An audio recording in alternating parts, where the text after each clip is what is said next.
Здравейте, сега ще направим едно видео анти-ганчо. Значи ганчо, ето ганчо, къде се хвърля тук.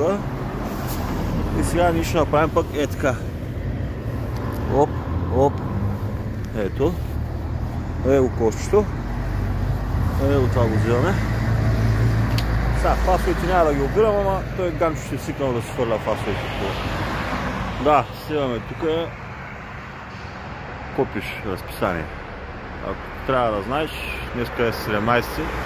Не е 17, днеска е 19. И не е 9.22, а 19.22, но ганчо се е объркал тук нещо, грешка направи. Иначе тук пък музея на религиите, така, нали, тук раздичка, едно друго. Ето. Това му е на ганчо спирката е къде, коша, така, тук вижте в какво състояние градинката, как се поддържа ганчо. Тук е булеварда, колите си минават. И така. Това е реалността. И направихме каквото можахме.